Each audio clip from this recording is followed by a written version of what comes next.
So if you remember the last time that we met last Wednesday night, I said that we would start chapter 5 and then I would put up a video recording of it, the rest of it, and we would start chapter 6 not chapter 6,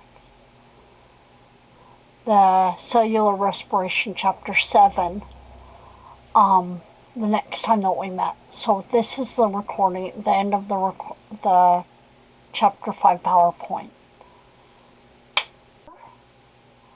Rate of diffusion depends on the chemistry of the solute and its concentration.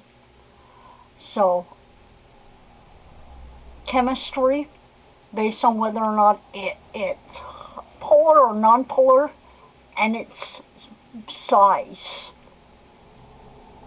Is it a gas? Is it not a gas? So forth. The second thing that affects whether the rate of diffusion is the concentration. Without interference, on a barrier, or without a barrier or something impacting it, the concentration of all solutions would be equal. Work or energy must be incorporated or done to establish and maintain any concentration gradient. A gradient is a difference in the molecules or ions in one region than the number in the other region that's separated. Actually, not even separated. So a difference or concentration of molecules or ions in one region that is different from the number in another region.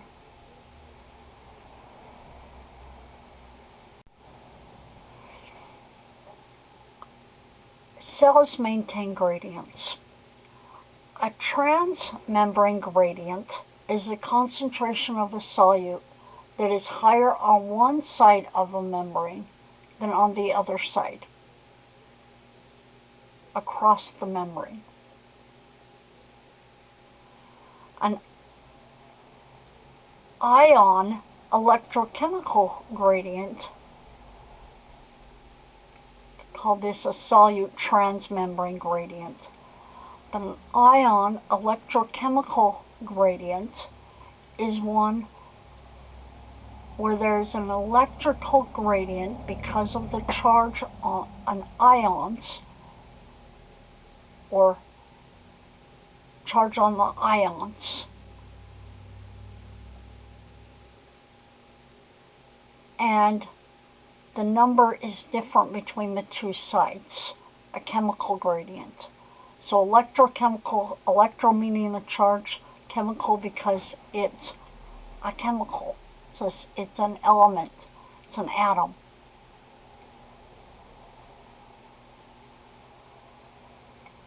Chemical gradient, something that does not have a charge, like glucose. It's polar, but it doesn't have a charge, net charge, like ion, like potassium. I'm going to back up just a little bit here. One thing that I haven't said before, everything moves from a high to a low until it is even. And this is a passive, not, let's say passively, everything, if unaffected by anything else, is going to move from a high to a low. Underlining theme for physiology and almost all biology. Underlining theme, everything, this flow, where things are going to move from a high to a low. So beginning of diffusion. High concentration on one side, low concentration on the other side. High concentration on one side, low concentration on the other side. it starts moving over until it is equal on both sides. It will still continue to flow from one side to the other, but the flow of solutes from one side to the other will be equal in both directions. When the concentration is higher on one side and lower on the other side, the net movement is going to be towards the lower side. In the case of where they're equal, there is no net movement, meaning that it's randomly equal, because it is a dynamic equilibrium.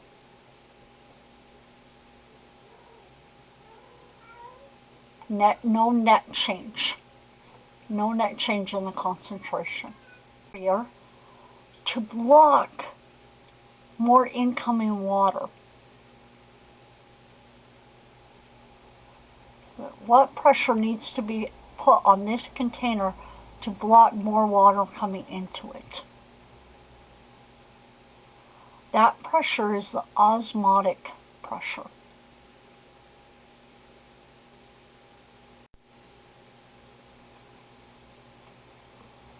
So here's my net movement of water, hydrostatic. I have a higher wait. Here's my water molecules. I have more water on this side.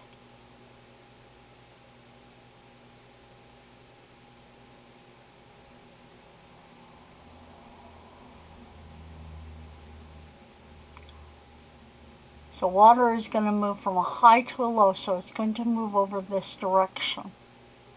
Here's my hydrostatic pressure. What's the desire to move from this side to this side? Water molecules.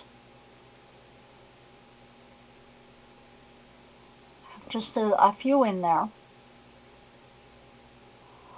Osmotic pressure is how much pressure do I need to apply here to prevent more water from coming in.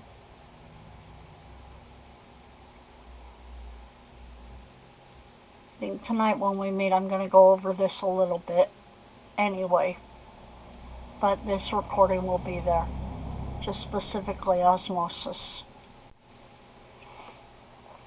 Tonicity. Relative terms. Always comparing the concentrations of one solute on either side of the barrier. Something that is isotonic, equal concentrations on either side of the membrane. Iso meaning the same. Tonicity is the relative concentration of solute. So iso meaning the same, so equal concentrations on either side of the membrane of that solute. Hypertonic is where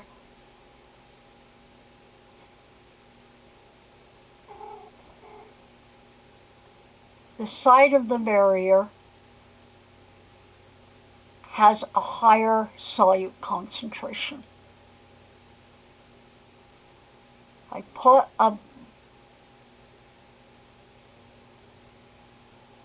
I put a balloon, I fill this balloon with salt water. Actually, let me reverse that. I fill this balloon with distilled water. And I put it, and we're going to pretend that this is not so much a balloon, but a dialysis membrane.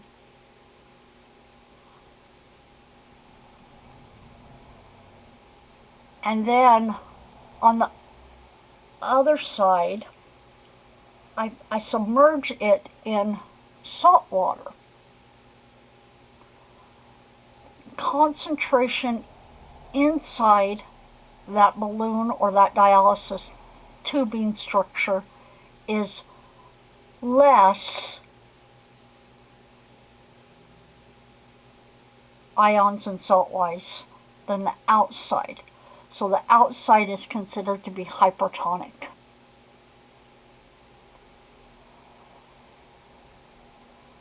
Hypotonic. Instead of filling my balloon with distilled water, I fill it with salt water. And I submerge it in distilled water. It has no ions in it. So the barrier, the outside is hypotonic. Has a lot less solute than the inside of my balloon.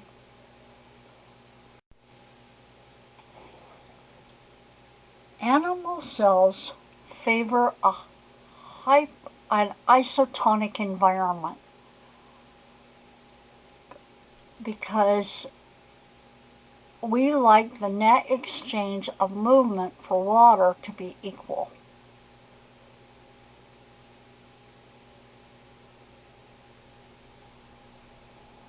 If it is if we put it into a hypotonic environment, put this cell into a hypotonic environment, the cell will shrink because all of the water will leave the cell. Or most of the water will leave the cell. If we put the cell into a hypotonic environment, the net movement of water will be into the cell.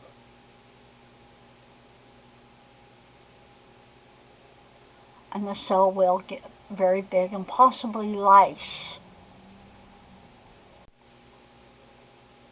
We prefer an isotonic environment.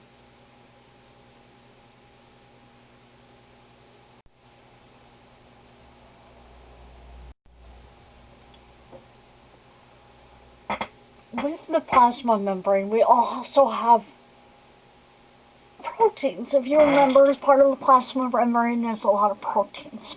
And these proteins, or linker proteins, can attach the extracellular matrix outside of the cell to the plasma membrane, and it can attach the cytoskeletal proteins to the membrane on the inside.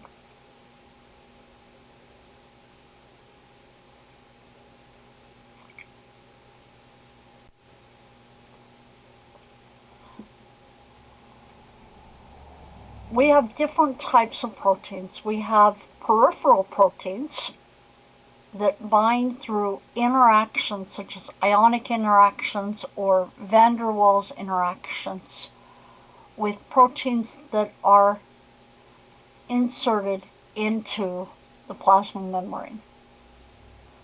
And then we have integral proteins that are inserted into the plasma membrane. So peripheral proteins are on the outside.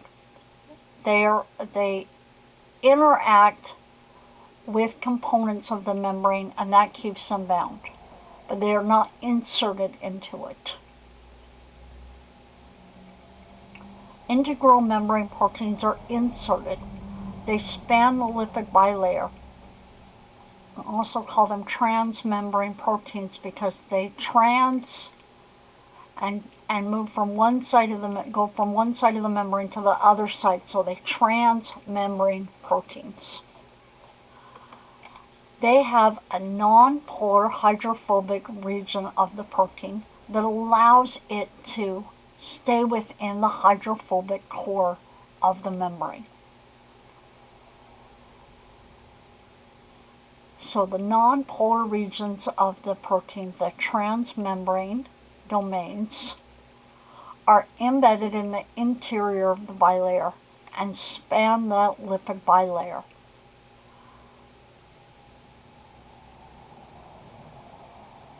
These transmembrane domains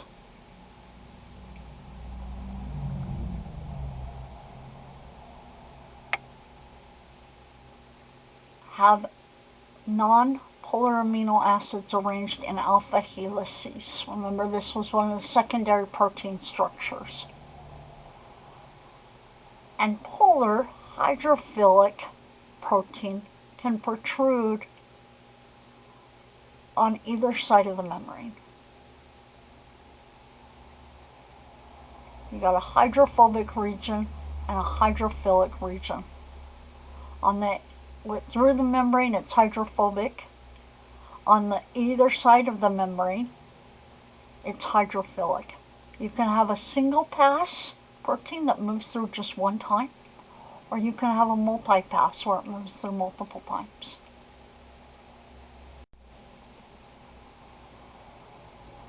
Proteins need only a single pass to be anchored, but they often have more than one domain, single transmembrane domain.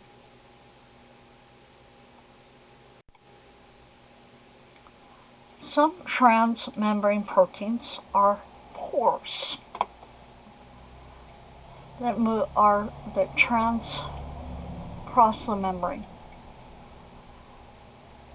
They have extensive nonpolar regions within the transmembrane that can create a pore through the membrane. A cylinder of beta sheets in the protein secondary structure is called a beta barrel. It's an example of a pore. The interior is pore. Inside the pore, inside the center here, this little cylinder that goes across the membrane and allows water to move and other small polar molecules to pass through the membrane. This, where it interacts with the hydrocarbons of the fatty acids, is hydrophobic. Inside is polar and or hydrophilic, like glycoproteins. Modify proteins by adding a carbohydrate. This is done, one place that this is done is in the Golgi apparatus, where a carbohydrate chain is attached to a dicalcolipid, and an oligotransferase binds that carbohydrate. I'm going to change this, I'm going to say glycosylation, modification of proteins with carbohydrates. So this would be an N-linked glycan. And it's attached to this protein. Remember, ribosomes make proteins. Using this enzyme oligosaccharide transferase. Transfer meaning to transfer, oligo meaning short, saccharide meaning carbohydrate. So short carbohydrate transferase. Oligosaccharide transferase.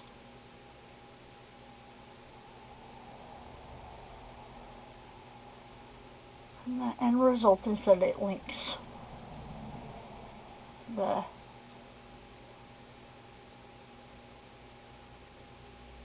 carbohydrate with an N-linked glycan. And linkage, nitrogen linkage, where it's a cell surface recognition. So the idea of developing antibodies is involved in this cell surface recognition. So this is how the pathway that a membrane protein will move. It will be created in the rough endoplasmic reticulum on the surface. and then into the interior, transported into the interior of the rough ER, where the sugars are added, and then it will pinch off as a vesicle and transfer to the Golgi apparatus. In the Golgi apparatus, it will be further modified and then pinch off again into a vesicle, transport vesicle, where it will then move to the plasma membrane and fuse. The membrane of the vesicle will fuse with the plasma membrane, and the carbohydrate chain extends outward.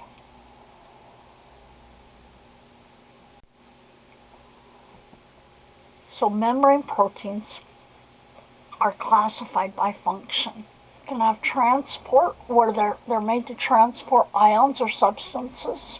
You can have receptors, where they bind to a ligand. If you remember, we talked about inhibitors of enzymes. Some of our membrane proteins, many of our membrane proteins are enzymes, where they work as a receptor. It's one type of enzyme membrane protein is one that works as a receptor that is going to bind to a extracellular signal and stimulate a change within the cell.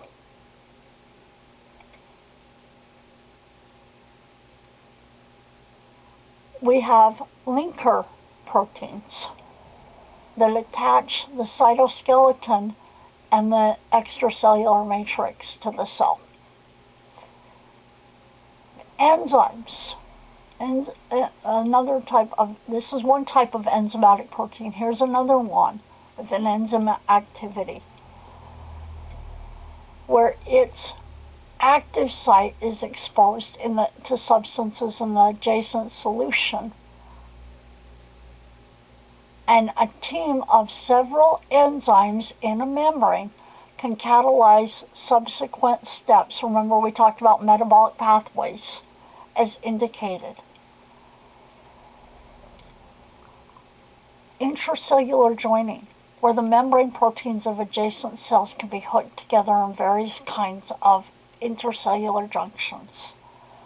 Some membrane proteins provide temporary binding sites that guide cell migration and other cell-to-cell interactions.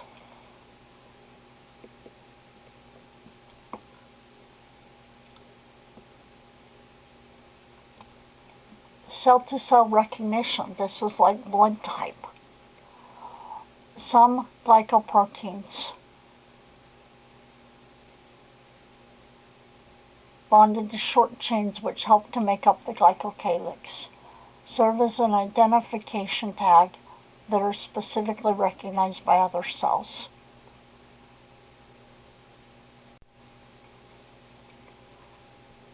So cell adhesion.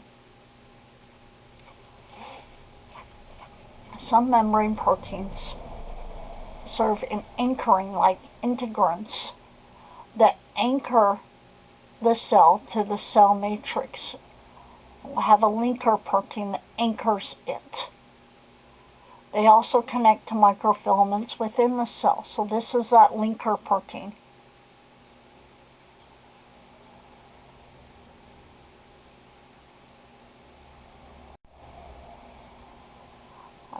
Another form of extracellular adhesion is intercellular junction, where cell adhesion proteins attach to the membranes of adjacent cells, providing like a gap junction, a tunnel between the two cells. It's typical in smooth muscle and cardiac muscle.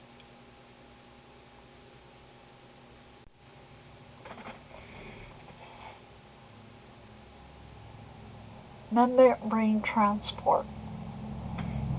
Passive transport, where things does not require energy, and solutes are transported down or with their concentration gradient, so from a high to a low.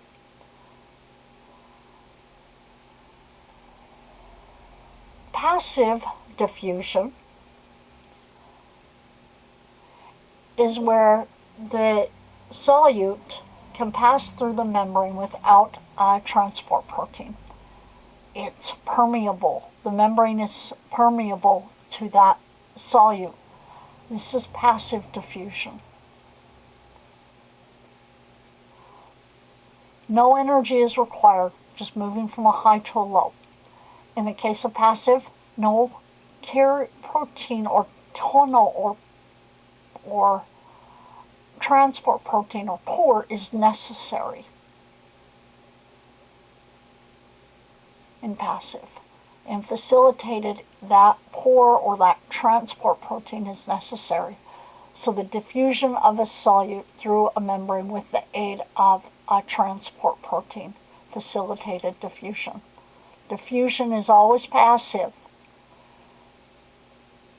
Specifically simple diffusion, I prefer that word over passive. Simple diffusion is diffusion of a solute through a membrane without the transport protein. Facilitated diffusion, diffusion of a solute through a membrane with the aid of a protein. I think I'm going to change this afterwards to simple diffusion.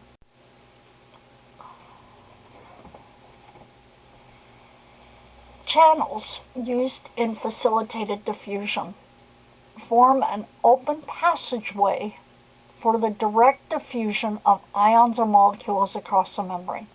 They can be closed or opened.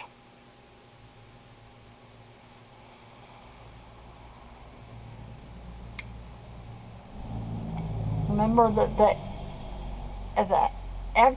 the side that is facing the hydrophobic core of the plasma membrane is hydrophobic, and the inner surface is going to be hydrophilic.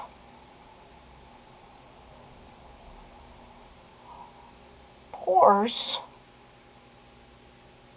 can be selective in what they will allow to move through them based on what's the net charge in here. Is it a positive or a negative charge? Things that are positively charged are not going to move very easily through a positively charged protein channel because the charges will repel.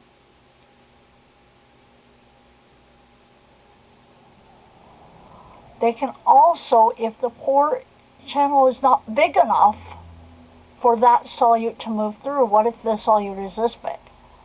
It's not going to move through. The pore has to be small enough for that solute to move through. Porins are transmembrane channel proteins, pores, that allow solutes or water to pass through. For example, an aquaporin are gated water channels that allow for rapid transport. Remember, water is semi able to move, but it can be facilitated greatly. It's semi able to move through the plasma membrane, but it can be facilitated greatly through the insertion of aquaporins into the plasma membrane.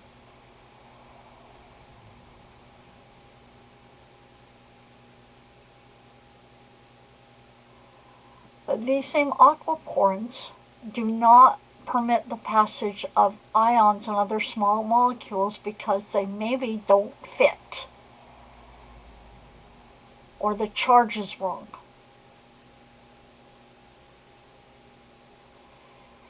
In humans, aquaporins will respond to hormonal signals that prevent dehydration by returning water from kidney tubules back into the blood. So allowing you to reuptake more water, reabsorb more water from your kidneys.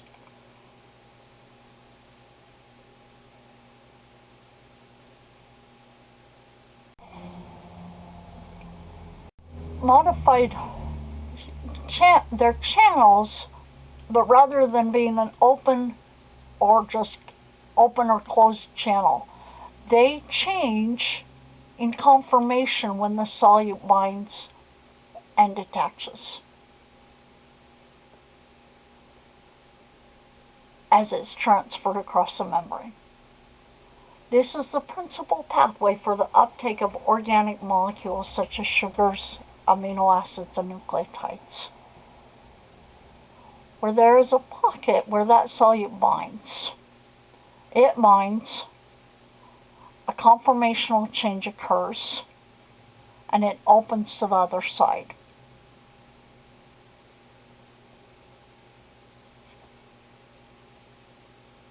This protein, I'm looking at this, can also be closed or open. In this case, it's open. Solute binds, conformational change occurs, and it releases it to the other side. This is conformational changes always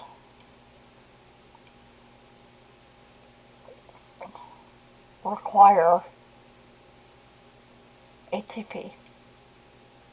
So it's always active. And it's going to move it against its concentration gradient.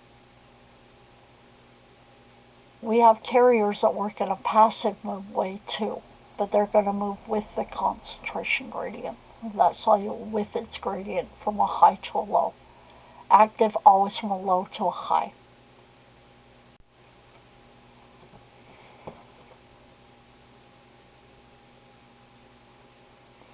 A uniporter, uni meaning one, transports a single molecule or ion, a single molecule moving in one direction.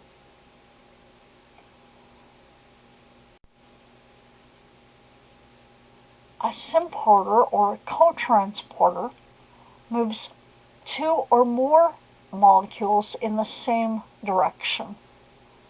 Two different solutes, ions, or molecules. Remember, solutes can be ions, molecules, anything dissolved. Moving it from one side to the other. Symporter, moving them in the same direction. Cotransporter, moving them in the same direction.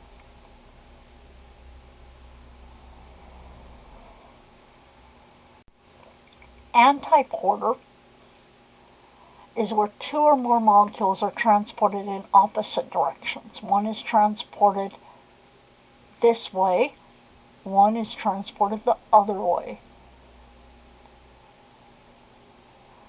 The same complex can transport one molecule one way and the other molecule the other way.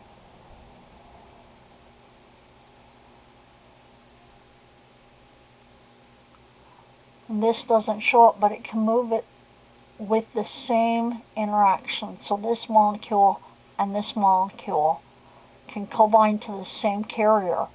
One be moved one way, one be moved the other way.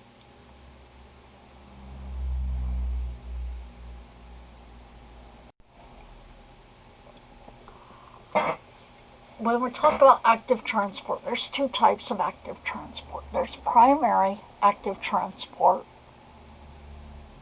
where the energy, ATP, is directly used to transport the solute.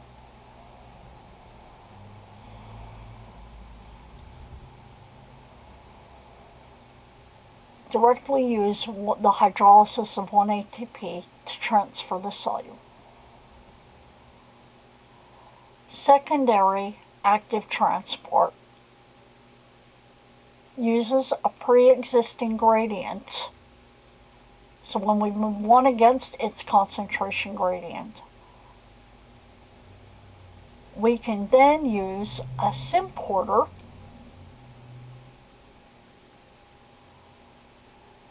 to move that same molecule with its concentration gradient,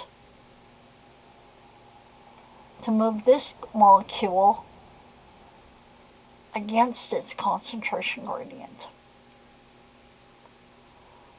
So active transport is this, where one ATP hydrolysis moves the solute, directly uses it. In this case, this molecule is moving with its concentration gradient that we built up right here, moves down.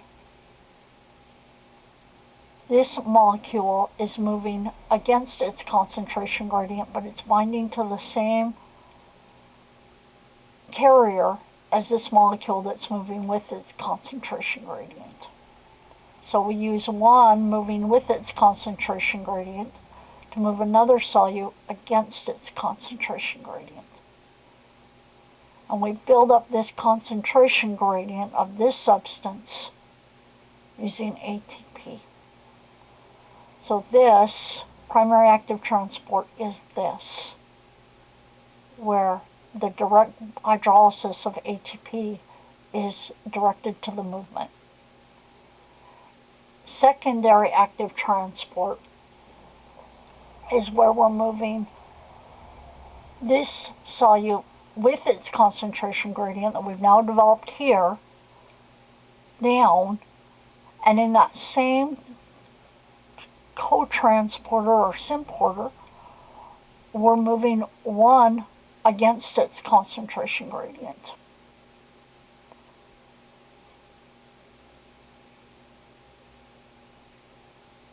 So we're moving, and one example of this is the hydrogen sucrose symporter. Hydrogen is built up with the ATP hydrolysis, its concentration. It's moved, glucose is moved against its concentration gradient in secondary active transport. Pump that we've been talking about here is a carrier that requires energy from ATP to pump these two ions against their concentration gradient. In each complete pumping cycle, the energy of one ATP is used to export 3 sodium and import 2 potassium. Model illustrating this. So 3 sodium bind, 1 ATP is hydrolyzed, inorganic phosphate binds. Once the inorganic phosphate binds to the pump, the conformation changes and the sodium are released to the outside. Once it's open to the outside, potassium binds. The phosphate is then released, and when the phosphate is released, the conformation changes and it's now open to the inside, and the potassium is released into the inside, and the sodium binds again. ATP is hydrolyzed. Inorganic phosphate is covalently bound. Conformational change.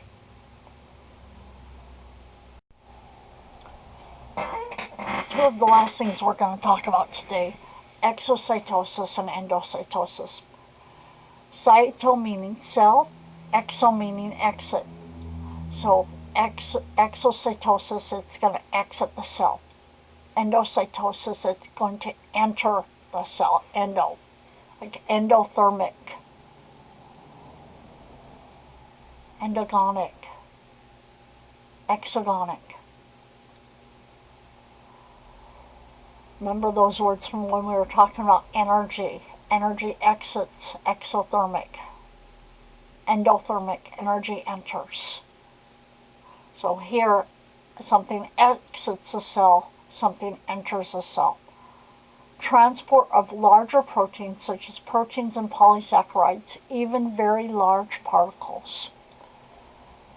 Exocytosis, the material inside the cell, is packaged into vesicles and excreted into the extracellular medium.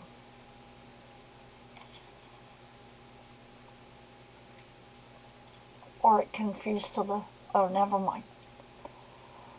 Endocytosis, invagination, infolds inward, forms a vesicle that brings substances into the cell.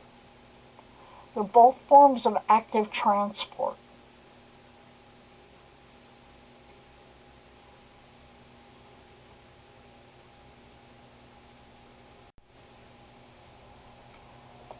exocytosis, so contents of a vesicle are released to the outside. So vesicle approaches the plasma membrane, fuses with the plasma membrane, and releases its contents out to the outside. Always active transport. This requires energy to move things like this. When you're moving vesicles and causing them to fuse with the plasma membrane, that's going to require energy. So vesicle membrane is added to the plasma membrane. Phagocytosis and pinocytosis. Pino meaning to pinch something and bring it into the cell. It's endocytosis. Pinch something and bring it into a cell.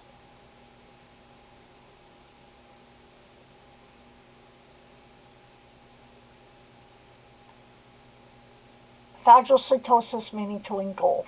So pinching, bringing in just tiny amounts. Just pinching it and bringing it in. Phagocytosis, very large amounts.